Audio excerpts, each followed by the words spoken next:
Welcome back to The Remote Life. My name is Han Talbot, also known as Han Meets World, and today we'll be chatting with Rowena Hennigan. Originally from Ireland and now based in Spain, Rowena is an academic author and researcher. She has recently launched a short course with LinkedIn about becoming a digital nomad. In this episode, we talk about the course and some of the takeaways, Rowena's experience of digital nomadism with her family, and her thoughts on the future of the remote life and digital nomad space. So grab a coffee, a tea, or something stronger, and let's get started. Okay, so Rowena, welcome to the Remote Life podcast. How are you? Wonderful to be chatting to you again and delighted to be here. So, Rowena, let's dive straight in. Connect the dots for us. Tell us more about you and your remote life journey. Yeah, it's been quite a few years. I mean, I'm a little bit maybe more mature, like a fine wine, as they say. And I've been around since the first dot boom. I know what Alta Vista is. I used it as a search engine. And yeah, so I went back in the sort of early 2000s. I was actually in New Zealand on a working holiday visa because I'm Irish. You might be able to tell from the accent. I have an Irish passport, and I was down there like a lot of sort of people in their late 20s do. They go and do a working holiday. That turned into a little bit longer than planned, about nearly 3 years.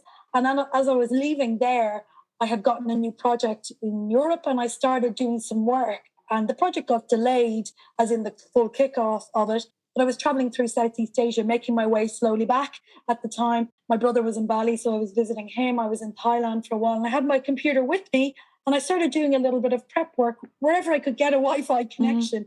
And that was kind of my first toe in the water of, I could be working, doing this project from anywhere. As I moved through Southeast Asia, again, it wasn't as predictable as it is nowadays. Lots of places have bad net connections and it wasn't reliable internet, but it really started to open my mind to work from anywhere. And I met groups of people, and some of them were doing the same a little bit. You don't see as many computers as you would maybe see in some of those nomad hotspots, but I definitely, certainly in Bali, came across a few people who were working, so the early adopters as such, from Bali. And whether they were doing computer work locally, who knows? But that was the start of it. And then those few years afterwards, on and off, I was traveling lots. I've been to over 60 countries.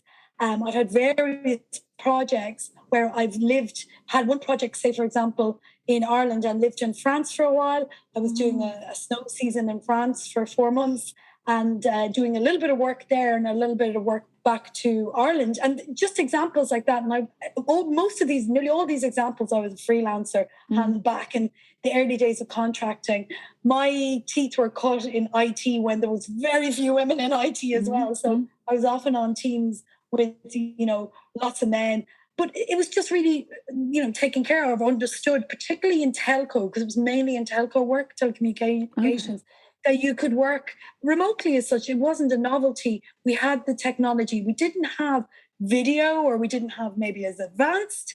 So we were used to using emails and different tools that were available to work. And the kind of trust was there, which is interesting, looking at a lot of the debates around remote work since we've come off the pandemic. The trust was there in a lot of the teams I worked with and on. There was no problem, even as a freelancer joining those teams. So I guess that's sort of where it started. Then push forward to being back in Ireland when I was nearly 40. I met my partner.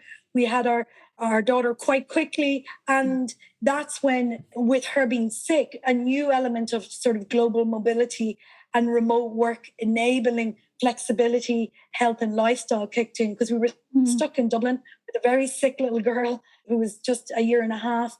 And both myself and my partner were working on remote contracts. And we just said, what are we doing here? So we up sticks and based ourselves in the north of Spain, in Zaragoza. That's where I'm joining you from today. And making that type of move with a family, with a child, is so different from any of the other examples I've given earlier in this conversation, because you're there with a child in a new place. And again, a lot of society says settle down, buy a house, take out a really big contract on an apartment lease or whatever. But as we were settling in over that first year, we said, no. Our plan is once a year or twice a year, if we can do it, we will go down the traditional route of our daughter going to school in Spain so she can learn Spanish and be bilingual. But we want to be globally mobile. We want to be able to move when we can. And even in that's been 5 years now, Han. And even in those 2.5 years of COVID in the middle of that, we've spent 3 months in Asia, again, Bali, Vietnam, and Singapore for so many days. We based ourselves out of Bali. We were both working over that, so almost 3 months.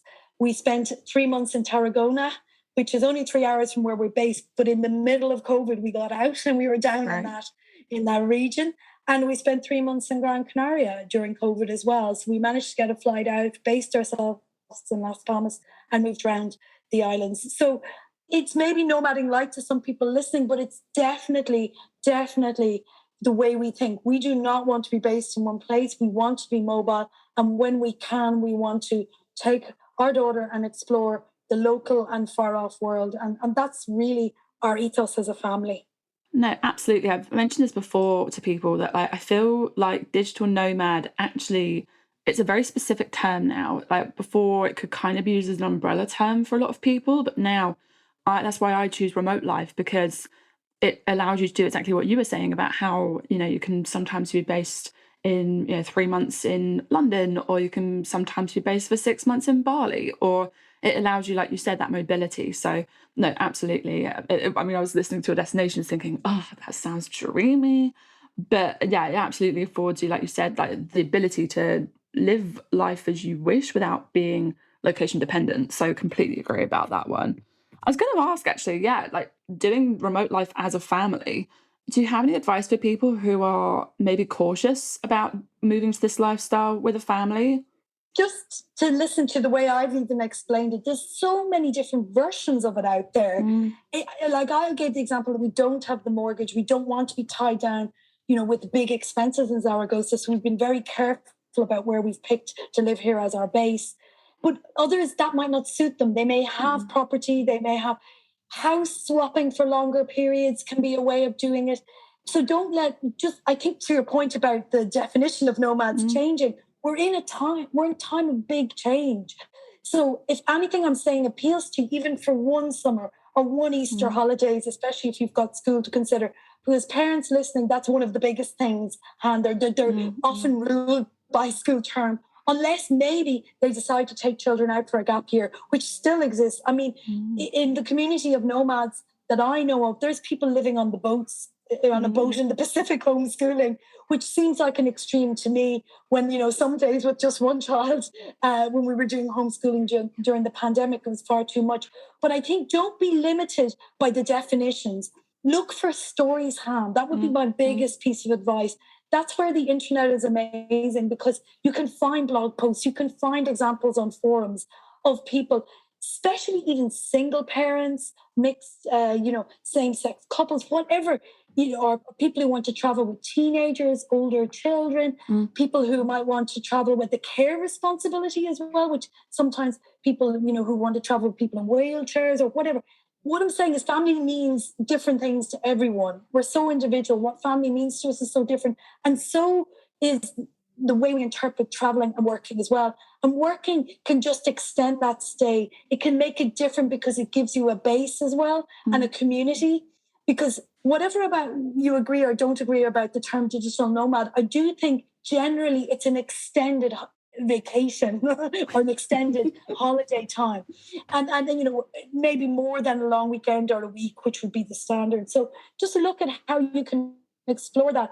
And for anyone who's listening with family and who wants to try it out, small steps. So look in your local region or country. Could you do a mini break? Could you do a week to start with, where you try out 2 of those days in that week working, and you look for local activities or childcare for your children? And that can be, once you've done that once or twice, you're a lot braver, And especially coming out of COVID, where people have young children, and we have to realize that maybe those young children have never traveled at all, or they've done very little traveling, certainly maybe not to far off destinations. So I think that would be the sort of 2 or 3 points I would recommend to people. No, that's amazing. I can imagine, that school is such a big part of why parents potentially choose not to do it. So is there like a specific Facebook group or place that you would maybe go to for yourself? Like just as like one step for people who are looking to get started, is there one specific place you would tell them to go to?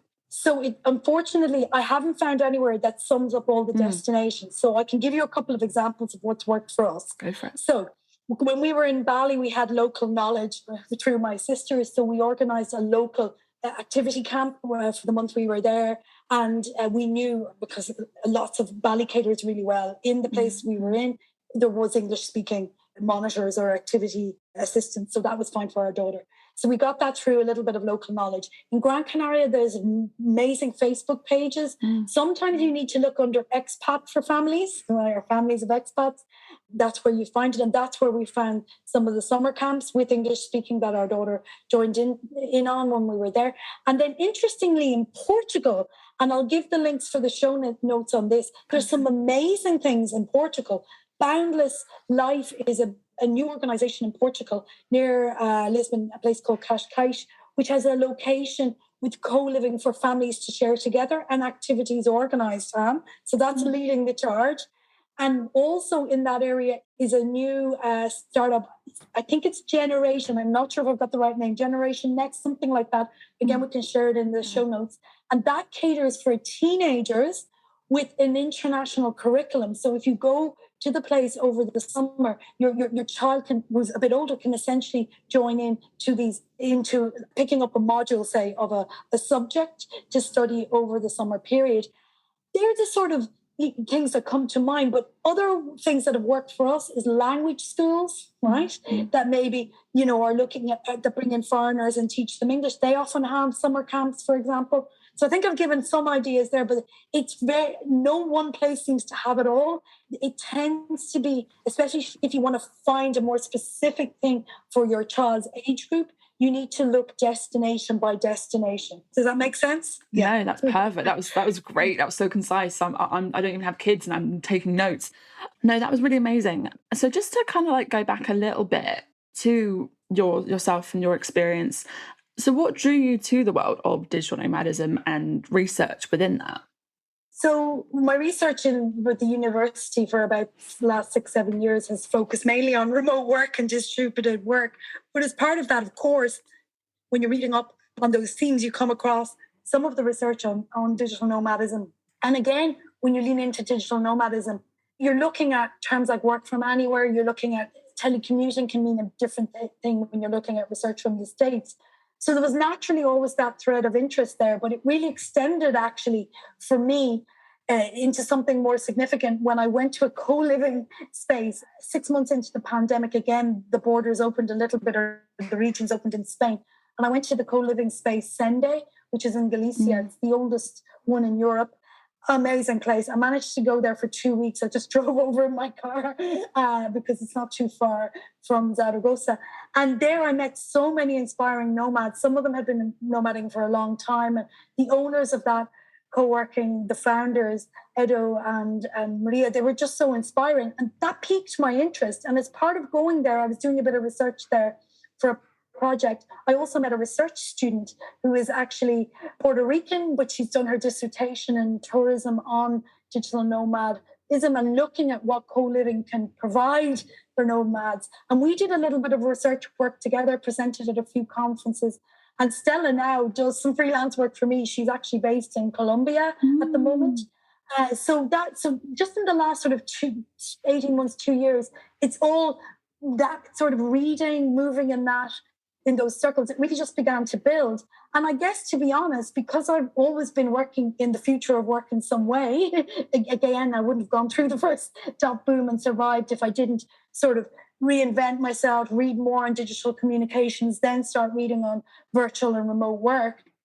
Again, the natural next step on is looking at nomadism and this more also work from anywhere and more global mobility, and just different projects fell my way to pique that interest. And also, of course, being able to go to Madeira in Portugal to research the project there, which I did last May, just over a year ago, and of course going to Dubrovnik as well. So what's happened, as you probably know, and one of the things reasons I think I got the commission for the LinkedIn course on digital nomadism is because so many countries have exploded with new digital nomad visas. There's so much more awareness, Han, that naturally my research interest is going that way as well, because the market demand is going that way, in my opinion.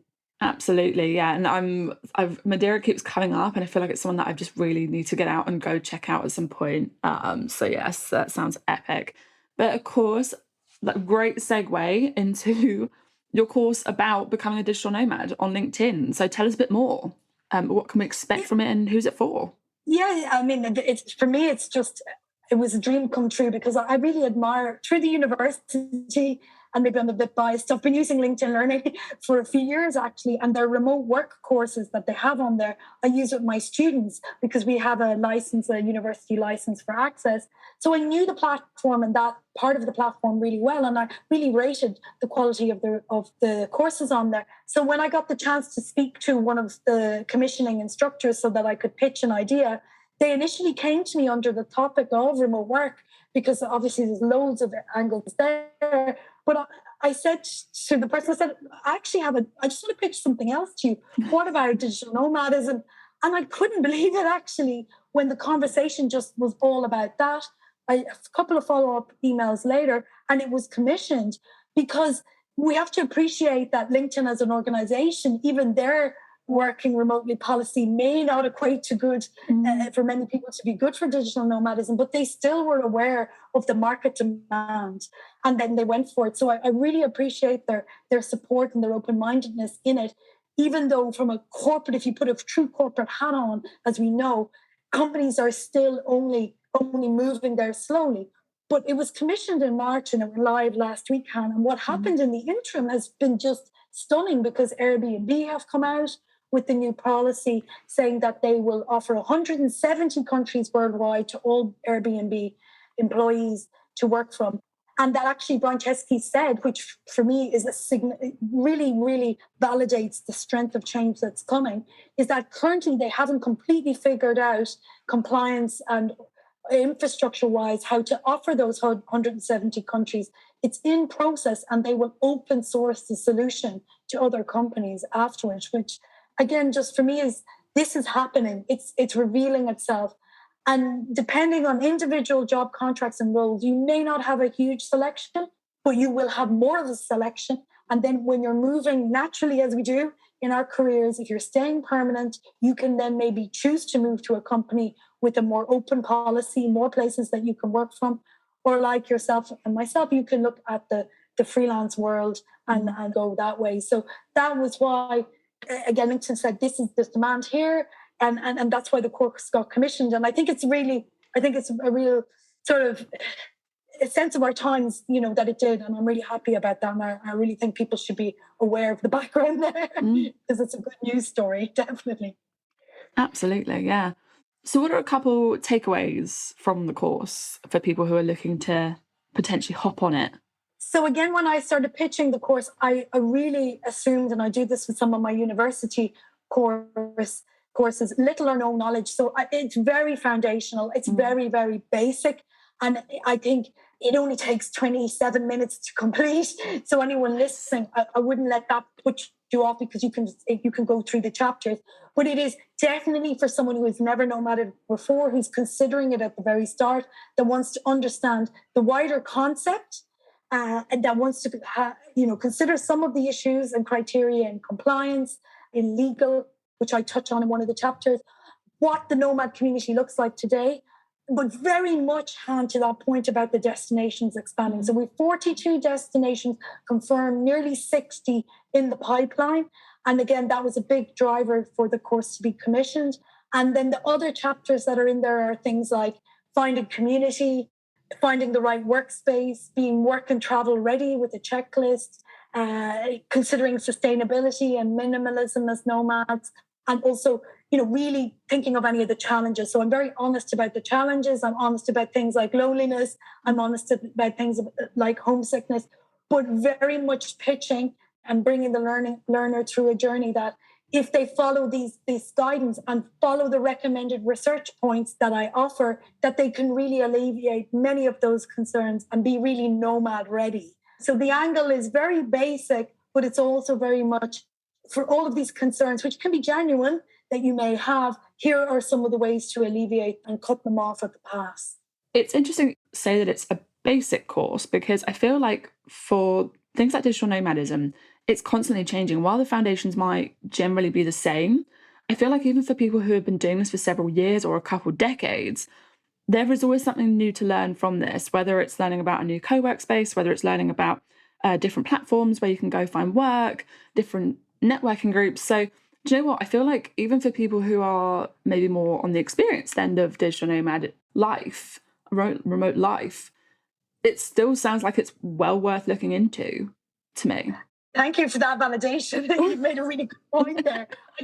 I guess when I'm designing it, I'm thinking of all the other information I could have added in. Okay, and that's it. I've got some wonderful feedback from the first few hundred learners. And one gentleman said to me, actually, he said, "I'd just love some more information from next steps." So obviously it could be a progression, but that's a really good point. Exactly, because I learned when I was researching it, and I learned, for example, about other ways to be sustainable, better ways to be prepared for traveling. I learned some things, right? When I went to even Nomad list, which I would use occasionally, and I mentioned, I said, "Oh, they've also got that category," because new things are being added all the time.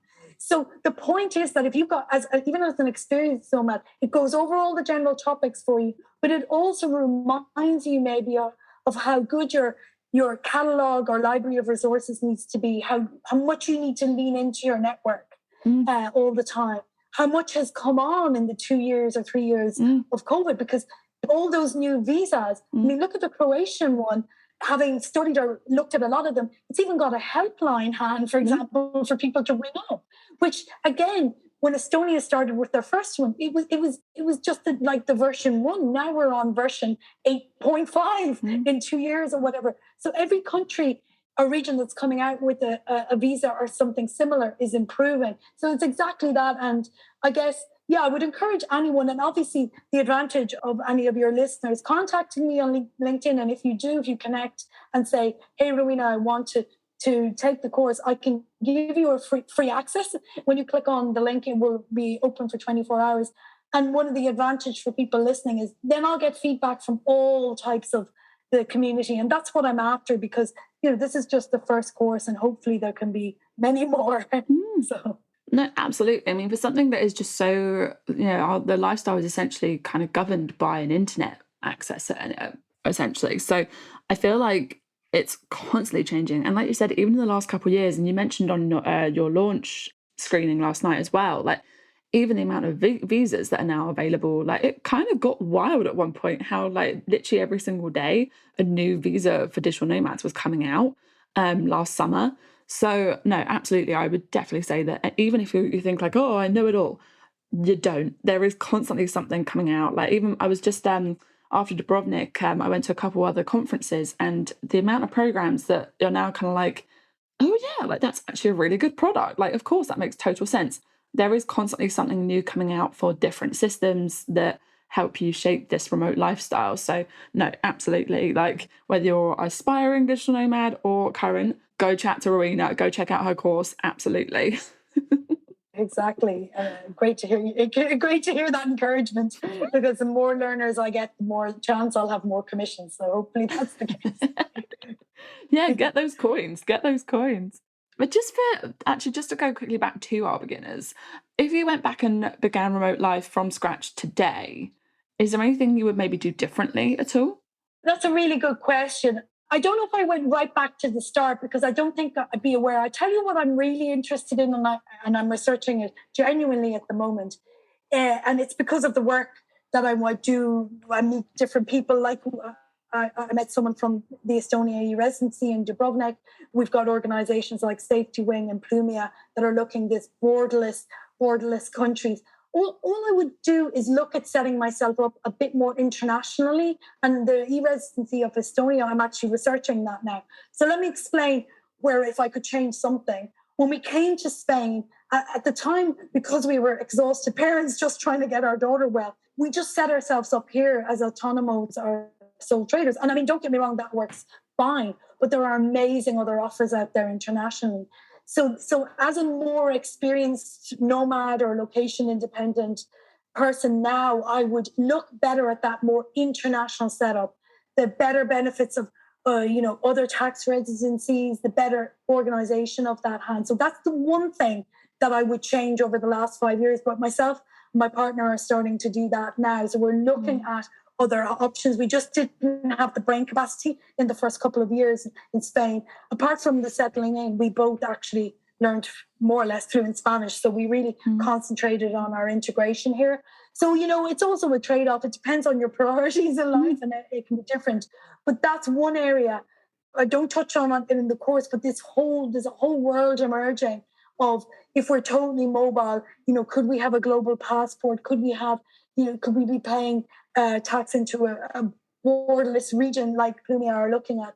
Estonia is leading the charge. A lot of the other countries in that region are coming on board. So that's the one thing I would advise people to do if they're starting off. Look into that more carefully, because sometimes, Han, once you go to a place, you can't retrospectively take up that. Does that make sense? You may want to be aware that once you take up a visa in a new place, that it may negate setting up completely independently, for example, out of Estonia. So I think that's the one piece of advice I'd give people. No, that's really good to know, actually, like just for people who are kind of like, oh, like I really fancy going here, and then maybe I can that obviously that's really good for people to know, so that they then make a conscious decision based on that sort of thing. So that's amazing. Do you have any predictions for the digital nomad and remote work movement in maybe the next 5 years, or like, do you think that just for the future, like, is there anything that you're seeing that is going to become more prevalent? I think there's going to be lots of new amazing services and products. We've spoken about it. I've spoken about a couple of them there. That's why we're actually going to Portugal as a family. We're driving there for the summer because I really want to visit some of these places around Lisbon.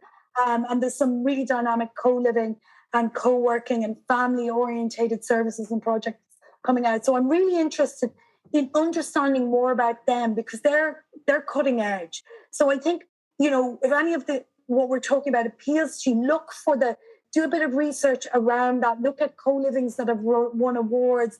Look at projects that are dynamic.